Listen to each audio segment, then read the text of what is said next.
나는 경비실을 나서며 옷깃을 바짝 올렸다. 차가운 바람이 복도를 휘감아 지나가자 몸이 저절로 움츠러들었다. 겨울이 깊어지면서 하늘은 우중충했고 내 마음도 그 하늘처럼 매일같이 무거웠다. 이 고급 아파트에서 경비원으로 일할 거라고는 생각도 못했지만 적어도 이곳은 나를 과거에서 멀어지게 해주었다. 야, 거기 경비. 문 좀 열어봐. 뒤돌아보니 명품 쇼핑백을 양손 가득 들고 있는 중년 여성이 서 있었다. 그녀를 알아봤다. 강 여사였다. 항상 직원들을 무시하는 태도로 유명한 사람이었다. 나는 아무 말 없이 다가가 출입카드를 찍었다. 하지만 강 여사는 여전히 못마땅한 얼굴이었다. 태도가 뭐 이래? 그냥 평범한 직원일 뿐인데 왜 그렇게 싸늘한 표정이야? 나는 대꾸하지 않고 그냥 걸어갔다. 그런 사람들과 실랑이 할 시간은 없었다. 주차장으로 향하던 중 한 배달원이 큰 상자 여러 개를 들고 애를 먹고 있었다. 이전 근무 교대자가 그를 무심하게 바라보며 말했다. 입주민 카드 없으면 못 들어가요. 옆문으로 돌아가세요. 배달원은 난처한 표정으로 애원했다. 제발요. 그냥 배달만 하고 갈게요. 이 짐 너무 무거워요. 나는 다가가 카드를 찍어 문을 열어줬다. 들어가세요. 배달원은 깊이 고개를 숙이며 급히 안으로 들어갔다. 하지만 감사의 말보다 먼저 돌아온 것은 동료의 따가운 시선이었다. 괜히 오지랖 떨지 마. 우리 규칙 있는 거 몰라? 나는 가볍게 웃으며 답했다. 규칙도 중요하지만 우리에겐 판단할 수 있는 이성도 있어야죠. 주차장을 떠나는 동안도 그 답답한 공기는 내 뒤를 따라붙었다.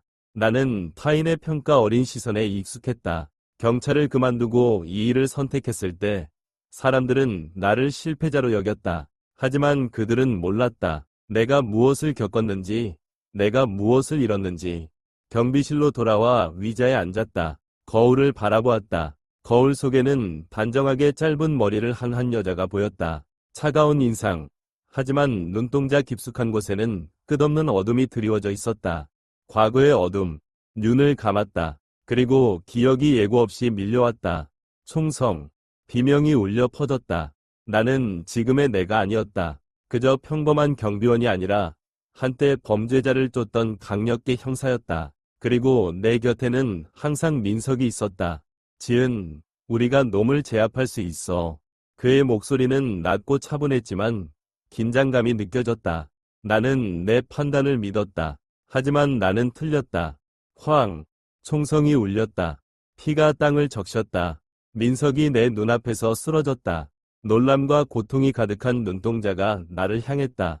나는 비명을 지르며 그에게 달려갔다. 하지만 이미 너무 늦었다. 눈을 번쩍 떴다. 가빠진 숨을 삼키며 손을 꽉 쥐었다. 이 끔찍한 악몽. 이 끝없는 후회. 나는 천천히 손목을 쓰다듬었다. 거기에 남겨진 흉터는 내가 살아남았음을 말해주고 있었다. 하지만 살아남은 것이 꼭 축복은 아니었다. 삐익. 모니터에서 들려온 신호음이 나를 현실로 끌어당겼다. 나는 시선을 화면으로 옮겼다. 화면 속에는 백발이 성성한 노인이 천천히 아파트 근처의 작은 마트에서 나오는 모습이 보였다. 그의 손에는 묵직한 장바구니가 들려 있었다. 그런데 그 뒤를 바짝 따라오는 두 명의 젊은 남자. 그들의 눈빛은 결코 선한 것이 아니었다. 나는 본능적으로 허리를 세웠다. 경찰 시절부터 익숙하게 따라오던 그 감각이 등줄기를 타고 퍼져나갔다. 눈을 좁혀 두 남자를 자세히 살펴봤다. 낯이 익었다. 이 자들, 예전에도 봤다. 아파트 주변을 어슬렁거리며 약한 사람들을 노리는 불량배들이었다. 더 이상 고민할 필요가 없었다. 나는 자리에서 일어나 외투를 걸쳤다. 그리고 곧장 밖으로 나갔다. 차가운 공기가 얼굴을 스치고 지나갔다. 빠른 걸음으로 아파트 광장을 가로질렀다. 목적지는 마트 뒤편의 작은 골목길. 이 느낌 너무나 익숙했다. 무언가 곧 일어날 것 같은 그 예감. 나는 빠른 걸음으로 아파트 광장을 가로질렀다. 호흡은 발걸음에 맞춰 일정했고 차가운 밤바람이 거대한 빌딩 사이를 가르며 스쳐갔다. 마트 뒤편의 좁은 골목으로 접어들었다. 가로등 불빛도 닿지 않는 그늘진 곳. 벽에 기대 선 백발의 노인이 두 손으로 장바구니의 끈을 단단히 움켜쥐고 있었다. 그리고 그의 앞을 가로막은 두 명의 젊은 남자. 할아버지, 장바구니가 꽤 무거워 보이는데 뭐 맛있는 거라도 잔뜩 샀나 보죠? 금발로 염색한 녀석이 노인의 어깨를 툭 치며 비웃듯 말했다. 난 돈 없어. 노인의 목소리는 낮았지만 전혀 떨리지 않았다. 덩치가 더 큰 남자가 팔짱을 끼고 코웃음을 쳤다. 누가 돈 달래? 근데 말이야. 여기 지나가려면 통행료를 좀 내야 하는 거 몰랐어요? 나는 한 발 앞으로 나섰다. 고요한 골목길에 내 발소리가 울렸다. 무슨 일이지? 내 목소리는 낮고 차가웠다. 두 녀석이 동시에 고개를 돌렸다. 내 경비원 복장을 확인한 그들의 눈빛에는 순식간에 멸시가 스쳤다. 금발 녀석이 비웃으며 말했다. 아파트 경비? 참견 좋아하는 사람이 또 하나 늘었네. 덩치 큰 녀석도 피식 웃으며 말했다. 누나, 경비 일은 여자한테 안 어울려. 가서 청소나 하는 게 어때? 나는 아무 말 없이 한 걸음 더 다가갔다. 금발 녀석이 혀를 차며 말했다. 뭐야, 듣고 있긴 해? 우리 그냥 이 할아버지랑 얘기하고 있던 건데 괜히 끼어들지 마. 나는 담담하게 입을 열었다. 선택지는 두 개야. 첫째, 지금 당장 여기서 나가라. 둘째, 내가 직접 끌어내줄 수도 있어. 순간 둘은 어이없다는 듯 멈칫하더니 이내 소리내어 웃기 시작했다. 덩치 큰 녀석이 고개를 저으며 조소했다. 누나, 장난해? 경비 따위가 뭘 할 수 있다고? 설마 우리한테 손이라도 대면 일자리 날아갈 거라는 건 알지? 그는 비웃으며 성큼 다가와 내 어깨를 툭 건드렸다. 실수였다. 나는 즉시 손목을 비틀어 그의 손을 붙잡고 강하게 꺾었다. 뚝! 건조한 소리와 함께 그가 비명을 지르며 그대로 무릎을 꿇었다. 그의 팔은 내 손에 완전히 고정되었다. 금발 녀석의 눈빛이 매섭게 변했다. 그리고 재킷 주머니에서 접이식 칼을 꺼냈다. 하지만 내가 더 빨랐다. 나는 덩치 큰 녀석의 팔을 풀어주자마자 그가 균형을 잃고 뒤로 비틀거리는 순간 왼쪽으로 몸을 틀었다. 그리고 단숨에 그의 손목을 향해 강하게 발을 뻗었다. 퍽! 칼이 튕겨나가며 바닥을 몇 번 구르더니 멈췄다. 나는 한 걸음 더 다가가 칼날 위에 발을 단단히 눌렀다. 그리고 싸늘한 눈빛으로 금발 녀석을 바라보았다. 마지막으로 경고한다. 나는 낮고 또렷한 목소리로 말했다. 지금 당장 꺼져. 그렇지 않으면 경찰서까지 강제로 끌고 가줄 수도 있어. 금발 녀석은 침을 삼켰다. 두려움이 스며든 눈빛으로 나를 올려다보았다. 그리고 황급히 쓰러진 동료를 일으키며 중얼거렸다. 가자, 그냥 가자. 덩치 큰 녀석은 어깨를 감싸쥔 채 날카로운 눈으로 나를 노려봤지만 아무 말도 하지 못했다. 나는 조용히 그들의 뒷모습을 지켜보았다. 두 녀석이 골목의 어둠 속으로 완전히 사라질 때까지. 그제야 몸을 숙여 칼을 집어들었다. 접어서 단단히 잠근 후 근처의 쓰레기통에 던져 넣었다. 그때 뒤에서 깊은 한숨 소리가 들렸다. 나는 오늘 큰일 날 줄 알았어. 노인의 목소리가 들려왔다. 나는 돌아섰다. 그리고 마주한 것은 세월이 깃든 주름진 얼굴. 하지만 여전히 또렷한 눈동자였다. 괜찮으세요? 나는 조용히 물었다.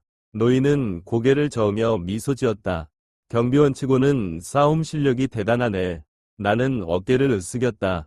본능이죠. 그는 나를 잠시 바라보았다. 마치 무언가를 곰곰이 생각하는 듯한 눈빛이었다. 혹시 군인이었나? 나는 순간 멈칫했지만 곧 태연하게 반응했다. 눈치 빠르시네요. 노인은 크게 웃었다. 알아보는 건 어렵지 않아. 그렇게 움직이는 사람은 훈련받은 사람뿐이지. 나는 말없이 바람을 맞았다. 겨울바람이 더욱 거세게 불었다. 내 외투 끝자락이 살짝 들려올랐다. 난 박동현이라고 해. 노인이 말을 이었다. 이 아파트에서 살고 있지. 나는 고개를 끄덕였다. 이지은입니다. 그는 살짝 미소 지으며 말했다. 나를 구해줬으니 커피 한 잔 대접하고 싶은데 어때? 나는 원래 거절할 생각이었다. 하지만 그의 눈을 마주쳤을 때 묘한 감각이 스쳤다. 낯설면서도 어딘가 익숙한 느낌. 나는 주머니에 손을 넣고 조용히 고개를 끄덕였다. 좋아요. 그때는 몰랐다. 이 만남이 내 인생을 송두리째 바꿔놓을 거라는 걸. 카페는 길 모퉁이에 자리 잡고 있었다. 크지는 않았지만 아늑한 분위기가 감돌았다. 문을 밀고 들어가자 문 위에 달린 작은 종이 가볍게 울렸다. 갓 볶은 커피 향이 공간을 가득 채웠고 낮게 걸린 조명들이 따뜻한 빛을 뿜어냈다. 박동현 씨는 창가 쪽 자리를 골랐다.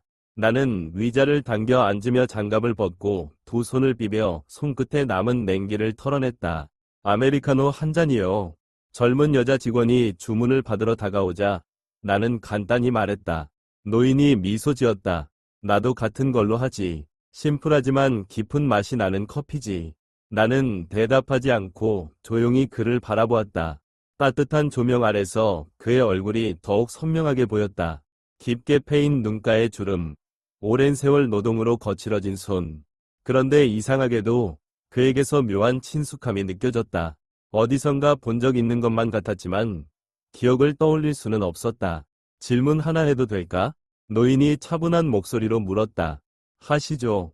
그는 물 한 모금을 마신 뒤 천천히 말을 이었다. 그런 실력을 가지고도 아파트 경비를 하고 있는 이유가 뭔가? 나는 살짝 웃으며 손을 나무 테이블 위에 올려놓았다.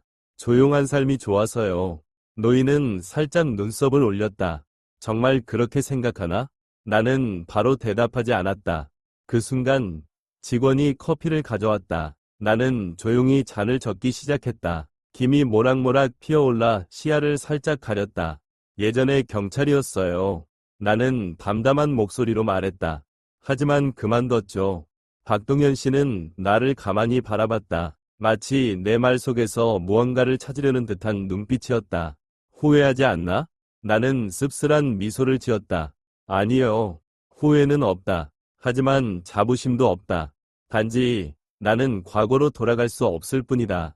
그는 조용히 고개를 끄덕였다. 더 이상 묻지 않았다. 잠시 정적이 흘렀다. 창밖으로 보이는 서울의 밤거리는 여전히 분주했다. 가게들의 네온 사인이 인도를 비추고 희미한 안개와 뒤섞여 몽환적인 분위기를 자아냈다. 나는 조용히 입을 열었다. 노인께서는요? 주제를 돌렸다. 그 아파트에서 오래 사셨나요? 3년쯤 됐지. 그가 대답했다. 그전엔 시골에서 작은 목공소를 운영했어. 하지만 아내가 세상을 떠나고 자식들은 각자 바쁘게 살고 있더군. 괜히 짐이 되기 싫어서 결국 이곳으로 왔지. 나는 바로 반응하지 못했다. 목공소. 그 단어가 낯설지 않았다. 내 손이 무의식적으로 커피잔의 손잡이를 꽉 쥐었다. 젊었을 때 난 나무로 많은 걸 만들었지. 박동현 씨가 조용히 말을 이었다. 그의 시선은 멀리, 아주 먼 곳을 바라보는 듯했다. 작은 조각들을 만드는 걸 좋아했어. 오르골, 조각상, 아니면 이름이 새겨진 나무 상자 같은 것들. 어딘가에서 익숙한 감각이 스며들었다. 불편함, 머릿속 어딘가에서 울리는 이상한 이질감. 마치 이 이야기를 어디선가 들은 적이 있는 것처럼. 나는 천천히 고개를 들었다. 그리고 그의 손을 바라봤다. 왼손 등 위로 길게 그어진 흉터. 심장이 철렁 내려앉았다. 알 수 없는 불길한 감각이 엄습했다. 왜인지 모르겠지만 저 상처, 어딘가에서 본 적이 있는 것 같았다. 나는 눈을 가늘게 뜨고 기억을 더듬었다. 마치 먼지에 덮여 흐릿해진 오래된 그림처럼 과거의 기억이 머릿속을 어지럽게 맴돌았다. 하지만 선명하지 않았다. 무슨 문제라도 있나?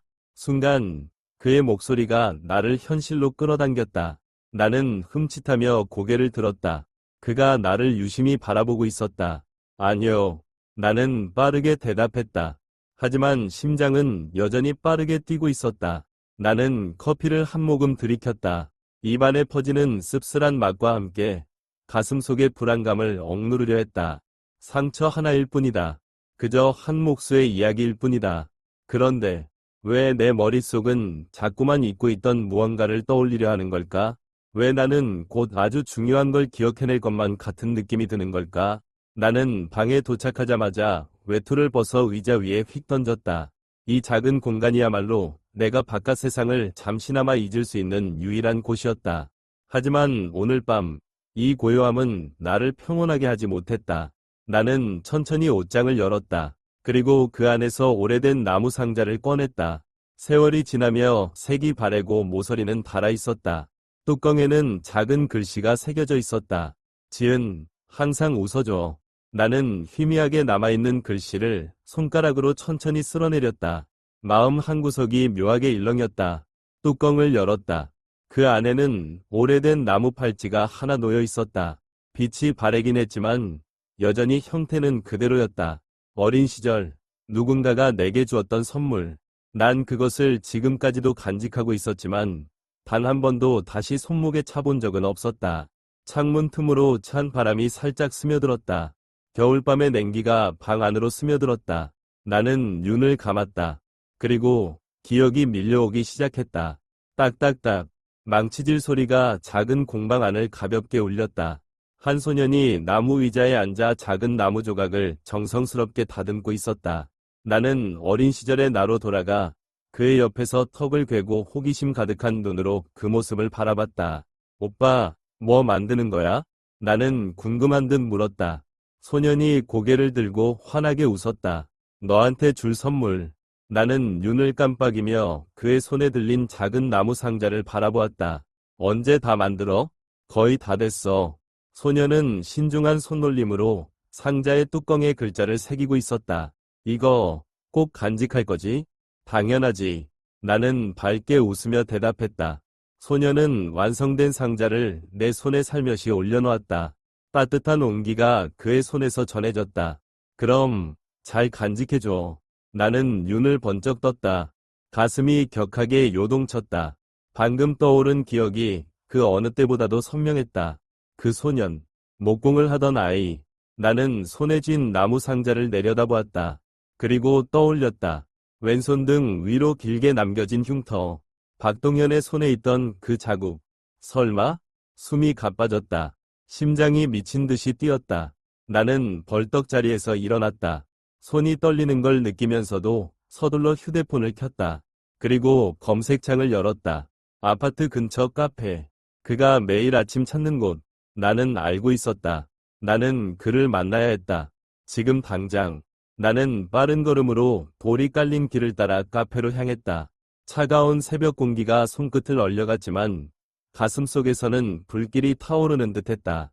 카페 앞에 도착한 나는 잠시 멈춰 섰다. 깊이 숨을 들이마신 뒤 유리문을 밀고 들어갔다. 박동현 씨는 늘 앉던 창가 자리에서 커피를 마시고 있었다.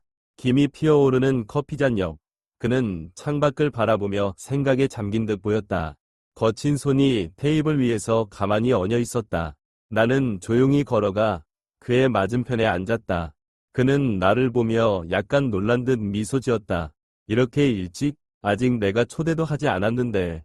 나는 아무런 대답도 하지 않았다.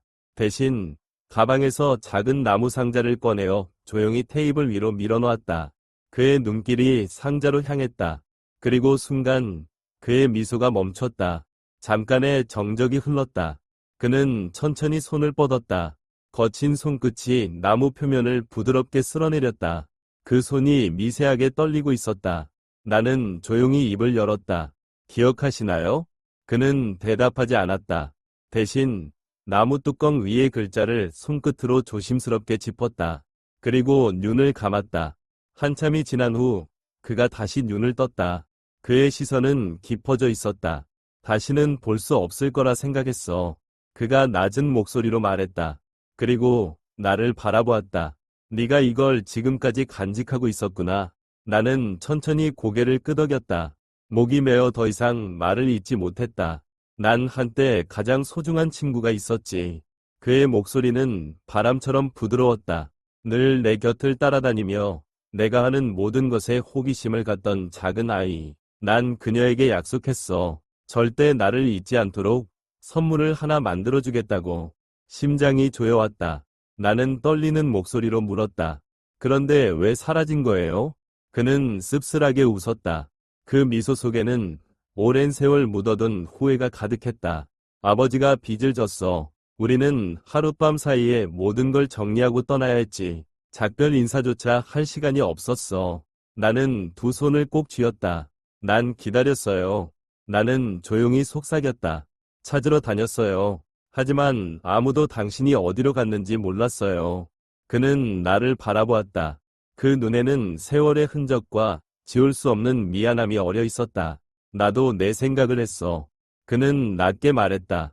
하지만 어른이 되고 나서 삶은 나를 점점 더 멀리 데려갔지. 그리고 어느 순간 다시 만날 수 있을 거란 생각조차 하지 못했어. 나는 깊이 숨을 들이마셨다. 떨리는 감정을 억누르려 했다. 하지만 결국 우리는 다시 만났어요.